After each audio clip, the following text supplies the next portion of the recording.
Sequels are, by their nature, a daunting task for their creators, as they're inevitably held to the standards of their predecessor, and we have higher expectations for them because we want them to be bigger and better. In a lot of cases, sequels are greenlit because the first title is a success, and they're often given bigger budgets and larger teams to make the final product even greater. But what happens when what you're following up on is considered one of the greatest games of all time? A game that became a trailblazer for the industry and shaped the way games would be designed for years to come. Those are the questions Nintendo faced when planning a sequel to The Legend of Zelda: Ocarina of Time. I previously made an hour-long retrospective on this video, and since then my love for it has only grown deeper.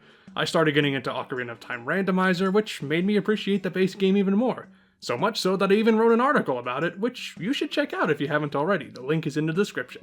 After it hit store shelves and became the best-selling game of the 1998 holiday season, demand for a sequel was rampant. At first though, Nintendo was planning to deliver something completely different, by which I mean something mostly the same. Zelda was under development for the Nintendo 64 disk drive, but after that add-on flopped, it was shifted to the base Nintendo 64. It was to contain the same levels and dungeons from Ocarina, but remixed to add a new challenge for players. Ultimately, that turned into Ocarina of Time Master Quest, and before you ask, no, I still haven't played this yet. But there was another Zelda project that began development in 1999, codenamed Zelda Gaiden, an entirely new adventure spearheaded by two of Ocarina's directors, Eiji Aonuma and Yoshiaki Koizumi. In addition to running on the same engine, a sizable portion of Zelda Gaiden's models and textures were lifted from Ocarina, helping them streamline the development and get it ready for launch the following year. Still, rather than just following in the same footsteps as its predecessor, the team elected to make Zelda Gaiden, later officially named Majora's Mask, a markedly different game. It shaved off a lot of the series' traditions and centered around the new mechanic of a 3-day time loop that the player is indefinitely stuck in. Not everyone was sure what to make of it at first, but it still sold well and gained a passionate cult following. Considered a black sheep in the series as it eschewed many elements of the games that came before it, Majora is beloved by many for what it does differently. And especially among the fans who grew up in the N64 era, a question that often gets asked is, what's the better game, Ocarina of Time or Majora's Mask? Now, I am and always have been on Team Ocarina, because I never grew up playing Majora's Mask. I didn't try it out until I was about 15, and even then, I never beat it until this video. But this isn't going to be some competition between these two, as I do love both of these games even though I do have my preference. It's just that it took me until this video for me to finally realize what I really love in Majora's Mask.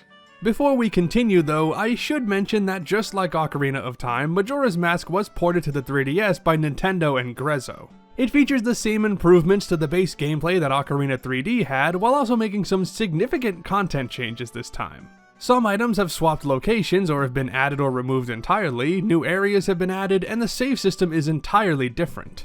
I would do a more in-depth comparison, but I actually haven't beaten this version yet. From what I have played of it, the changes do seem to make the game a little more accessible, so if you're completely new to Majora's Mask, this is probably the version to spring for. Anyway, despite being a direct sequel, Majora's Mask has very little to do with Ocarina, and very few recurring Zelda elements overall. You still play as Link, but Princess Zelda only appears once in a flashback, there's no mention of Ganon or the Triforce at all, and it doesn't take place in Hyrule. Instead, the game takes you to the land of Termina, a land filled with a number of settlements and regions built around the central hub of Termina Field. Link travels here after venturing into the woods sometime after the ending of Ocarina on a quest to search for Navi the Fairy. But in the forest, he's ambushed by a mischievous imp wearing a tribal mask known as the Skull Kid, who, alongside his fairy companions Tattle and Tail, steals Link's horse Epona and rides off with Link giving chase. After Link literally falls into Termina, the Skull Kid uses the power of the mask to transform him into a Deku Scrub and floats away, accidentally leaving Tattle behind. The fairy begrudgingly joins Link in order to reunite with her brother, and the two head to the nearby Clock Town, which is about to celebrate its annual festival, the Carnival of Time. On the way, they meet the Happy Mask Salesman, the owner of Majora's Mask, who tasks Link with retrieving the mask and his ocarina, but warns that he must do so within 3 days, or else he might meet with a terrible fate. As Majora's Mask is built on Ocarina's engine, Link controls very similarly, with some minor differences that aren't worth going into detail over. If you've seen my video on Ocarina, you know what to expect. Items are still a vital part of the game, but managing them is more of a hurdle, as expendable items like bombs, arrows, and rupees are lost when you reset time. Thankfully, major items like dungeon rewards, upgrades, songs, and masks are permanently saved and don't need to be recollected. There's actually very few new items this time around, with most of the additions in your equipment coming from the masks. There are 24 masks to collect, most unlocked as a reward for completing a character's quest, a memento of your role in solving their troubles and putting their mind at ease. The three most important are the transformation masks, which turn Link into various forms, each featuring different abilities. You begin the game as Deku Link, who can spin around, blow magical bubbles out of his mouth, and use these Deku flowers to hover in the air for a short time. Nintendo purposefully designed Deku Link to be less resourceful to make the tutorial section more limiting, and I gotta be honest, I don't like Deku Link at all.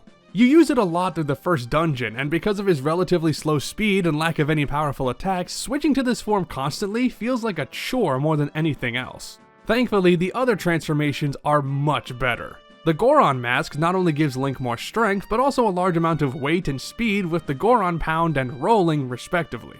While I don't really care for Goron Link's slow punches and body slams, this form more than makes up for it with the Rolling, which lets you travel extremely fast across the ground and, assuming you have magic, become a nigh indestructible force. It does drain magic pretty quickly, but with a double magic meter and especially if you drink Chateau Romani, it makes traveling long distances much quicker and more exciting. The Zora mask might be my favorite though, both because I love Zora Link's design and because it makes swimming underwater a ton of fun.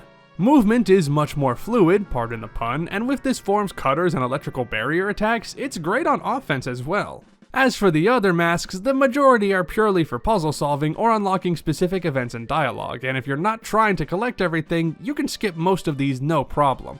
Some are very helpful, such as the Bunny Hood, which increases Link's running speed, the Blast Mask, which acts exactly like a bomb, and the Stone Mask, which makes you completely invisible to most enemies. I like the masks as a concept, but I wish more of them had a benefit in gameplay.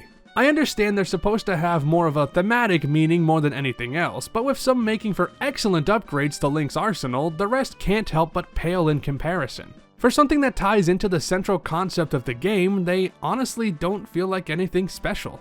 I realize that coming up with a mechanic for every individual mask would be perhaps overkill, but I just wish the inventory wasn't cluttered with what are essentially ID card items. You know, items that have one specific use, unlocking one specific puzzle, but otherwise have no intrinsic value. But let's talk about the other major mechanic of Majora's Mask, the 3-day timer. Time is constantly moving forward, and the game is separated into 3 days and nights, which in real time corresponds to about 54 minutes, a literal race against the clock. The reason behind the time limit becomes immediately apparent the moment you enter Clock Town and look up, as the Skull Kid has summoned the giant moon with a face which is slowly descending on Termina.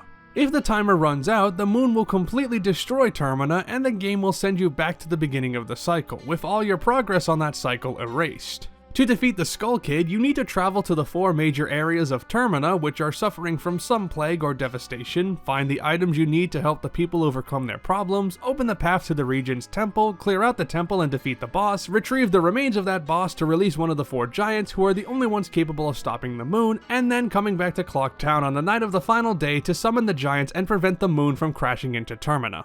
How do you do all of this within 3 days? Well, you can't, and that's where the ocarina comes in. Once you get this back, you can play songs on it just as you did in the last game, and at any point during the 3-day cycle, you can play the Song of Time to save the game and restart the timer, spawning back at the beginning of the first day. And there's 2 new variations that manipulate time in other ways, the Double Song of Time, which advances to the next day or night, and the Inverted Song of Time, which slows down the timer. These songs are essential for keeping up with tasks, as many events only occur during a small time frame, and if you miss them, you have to start the cycle over. But you don't have these tools at first, and you're only able to recover them by confronting the Skull Kid at midnight on the final night. The game doesn't open up until after this, since the guards refuse to let Link leave in his Deku form, so you're initially encouraged to explore Clock Town and talk to its citizens and learn what they're doing each day. Each character has their own schedule, some staying in one place and others moving around or doing something else each day to reflect how they're feeling as the cycle moves on. Now, I'm honestly torn on how Majora's Mask begins, because while the tension is palpable, it restricts the player too arbitrarily for the first hour. potentially even longer. Once you have everything you need to confront the Skull Kid, all you can do is just wait around until the game lets you progress. There are ways to advance the clock without the ocarina, but the intro just feels too stifling, giving the player several arbitrary restrictions and spending too long demonstrating the timer, which is a shame because the intricacies of how it works don't come into play until afterwards. If the developers wanted to hammer in how under the timer's thumb you are with this intro sequence, I think they went overboard. Regardless, once you reclaim your ocarina, you head back to the Happy Mask salesman and learn the Song of Healing to revert back to your original form. But the Happy Mask salesman isn't thrilled that you didn't get Majora's mask back, and he explains that the mask is a mysterious object used for hexing rituals by an ancient tribe, and the Skull Kid has been using it to cause trouble all across the land of Termina. Thus, the game officially begins in earnest as Link is now able to venture outside of Clock Town and towards the 4 temples. This is the basic setup for each section of the game. You enter a new area whose citizens are hurting in some way, and clear out a temple to restore the area back to normal. Beating a temple frees one of the giants that will help take down Skull Kid and makes the people living there happy again, at least until you reset time. Once you finish a dungeon and go back to the beginning of the cycle, the curse of these lands will return and the characters will go back to the state in which you found them. It would have been easy for this to feel like nothing you're doing matters, but thankfully, Majora's Mask takes steps to avoid this. Every major location is isolated from each other, so once you've done everything you need to do there for the main quest, unless you're going for full completion, you don't need to return for the most part. And while you lose dungeon progress after a time reset, you can instantly warp to the boss battle if you've already gathered their remains. Even as you're going through each area, once you have the song you need to unlock a dungeon, you could just reset and start with a fresh timer to give yourself more time if you wanted. But let's dive deeper on these locations for a bit. I'll be covering Clock Town later, so for now, we'll examine Termina's other sub-areas. Your first destination is the Southern Swamp, which has been filled with poisonous muck originating from Woodfall Temple, and it's a pretty decent first area, even if it kinda reeks of tutorial in a couple of spots. Woodfall is a great temple, and one that can be deceptively tricky right out of the gate, showing you that the game's dungeons do not pull any punches. Unfortunately, the next 2 areas grind the game down to a halt. Snowhead Mountain puts me to sleep with its dreary winter atmosphere, and Snowfall Temple just drags on for way too long with not enough interesting puzzles or rooms to make it stand out for me.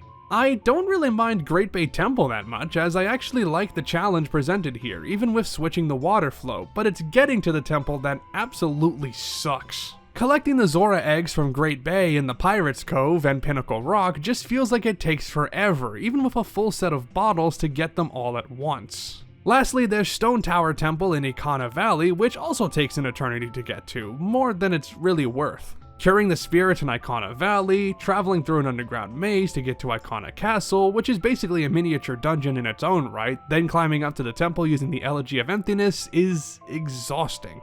But the dungeon itself is amazing, a maze of corridors and complex rooms that becomes even more convoluted once you flip the temple upside down to explore it again, but it's never so confusing that it feels impossible. Overall, I'd say that Majora's Mask does have good dungeon design, but it's all brought down by one thing. The dungeons seem like less of a focus here. Yes, you do need to beat them all, but because their effect on the land is brought back when you reset time, it seems more insignificant than I think the developers intended. Beating a dungeon in other Zelda games feels powerful and rewarding, and that high carries you to the next stop on your journey. That's true of Majora as well, but because you inevitably undo that progress, on an environmental level anyway, it doesn't exactly give you that same kind of confidence. I know I said that this game tries to ensure you don't feel like what you're doing is pointless, but while it's not a fatal flaw, the dungeons definitely needed more attention in this regard. I will say, however, that these places absolutely nail the visual design and aesthetics, and that's true of the game as a whole. Ocarina already has high marks from me in terms of atmosphere, but Majora cranks this all the way up to 11. This is a very dark adventure, not just in its mood, but also in the visuals, with a more muted color palette and rough, jagged textures. The game actually requires the N64 expansion pack, which not only makes some of these graphics really pop out, but also allows for dynamic visual effects like motion blur. These areas look far more bleak and depressing as a result, and that enhances the unsettling feeling you get when traveling through them. My favorite detail is how the color of the skybox changes to reflect where you are in the cycle, with each day giving off a different aura that reflects your current state. And the sound enhances that as well, with the Ocarina engine's audio processing and effects making for an unforgettable auditory experience. While many sound effects and some music tracks are lifted from Ocarina, the new sounds help instill a disturbing note into what otherwise might be fairly generic areas. Majora's compositions are all over the place, retaining some of Ocarina's orchestral vibe while often dipping very far into different genres depending on the area you're currently in. From the sublime to the bizarre to the downright disturbing, it goes in a lot of different directions and yet all feels kinda unified in a perfect combination. It's also contributed to this game's legacy of being the darkest and creepiest in the Zelda franchise. So much of this game emanates a mysterious, otherworldly vibe that many games, even outside the Zelda franchise, haven't managed to accomplish. Often it's more odd or curious than straight up scary, but it taps into that primal fear of the unknown very well. Of course, whenever you talk about how dark Majora's Mask is, you inevitably have to mention both the Happy Mask Salesman and the famous Ben Drowned creepypasta. The mask salesman's motivations are very ambiguous, and he clearly knows more than he's letting on, and with his nearly permanent smile, he gives off an incredibly uncomfortable presence. The Ben Drowned story is an internet legend, and one of the only video game creepypastas that manages to be effective, especially since the accompanying videos, while obviously done via hacking and cheats, actively enhance the intended mood. But personally, I feel like this legacy kinda overshadows Majora's Mask a bit, and for so long, inhibited me from really getting into it. Most of the game is strange or quirky rather than being disturbing, so much so that I sometimes think the game is misrepresented by its fans. And that extends to the storytelling too, as while the game's narrative is really good, it tends to take too much precedence over the rest of the game. So many people focus on the surface level aspects when talking about this game, things like the depressing stories of its characters or the weird side quests, which, in fairness, is where the heart of Majora's storytelling prowess lies. It's especially prevalent with the people of Clocktown, who, as the cycle progresses, respond to the impending danger of the moon in various ways, some with fear, some with cautious optimism that it will go away, some by rejecting that it's a real threat. It creates an incredibly tense atmosphere that sets the stage for how the rest of the game will go, and the somber, apathetic notes of the townspeople just resonate with you right away. Which makes it ever so satisfying when you help quell whatever issue someone is dealing with, as it isn't just the physical reward you receive that makes it worth it, it's the knowledge that you've helped somebody overcome a difficult situation. It's interesting stuff for sure, and it's miles beyond what Ocarina ever did for its characters, and I do really appreciate that. And yet it bothers me that these fascinating stories are often tied to gameplay sections that are very frustrating to play. My major complaint with Majora's Mask is that it spends a lot of time fleshing out the lore and visual design of each area over filling those areas with fun or interesting challenges. There's a lot of side content in Majora's Mask, and while some of it is top-notch stuff, most of it is only passable, and some of it is downright aggravating. And while I do like knowing that I've helped these people, I can't say that that's always a suitable reward considering the trials and tribulations you have to go through. I speak as someone who did a 100% completion run for this video, of course, but since the majority of the game is optional, talking about it at length requires going through every single hurdle. Getting the Octorok shooting gallery down, finding all the frogs to reunite the choir, doing every single race with the beavers, completing the long and arduous cafe side quest twice to get every single reward, this is all stuff I don't want to do, and it kills me that unlocking everything is contingent on doing stuff like this. Also, you can get the Fierce Deity Mask, which just makes the final battle against Majora's Mask basically instantly winnable. Ugh. And I know, you just have to get every single mask to get this final one, but with how much of the game you have to see to unlock all of that, there's no reason not to go for broke, even when it's not always fun. But despite my complaints and groveling, I still love Majora's Mask, and do consider it a worthy successor to Ocarina of Time. It doesn't suffer too much from forgoing Zelda traditions, and even if it's not as consistently enjoyable to play as Ocarina in my eyes, it is no less of a marvel to explore. The visuals are a sight to behold, the tone and themes are fantastic, and I still like playing through it despite my misgivings. I definitely recommend playing it even if, on the whole, I do still prefer its older brother. It is pretty difficult to find cheap N64 cartridges of this game though, and the Wii Virtual Console version, which is how I recorded footage for this game, is obviously no longer available. So I think the best versions of this game to play nowadays are either the 3D remake or the recent port to Nintendo Switch Online, although I have not played that version, so do not take my word for it.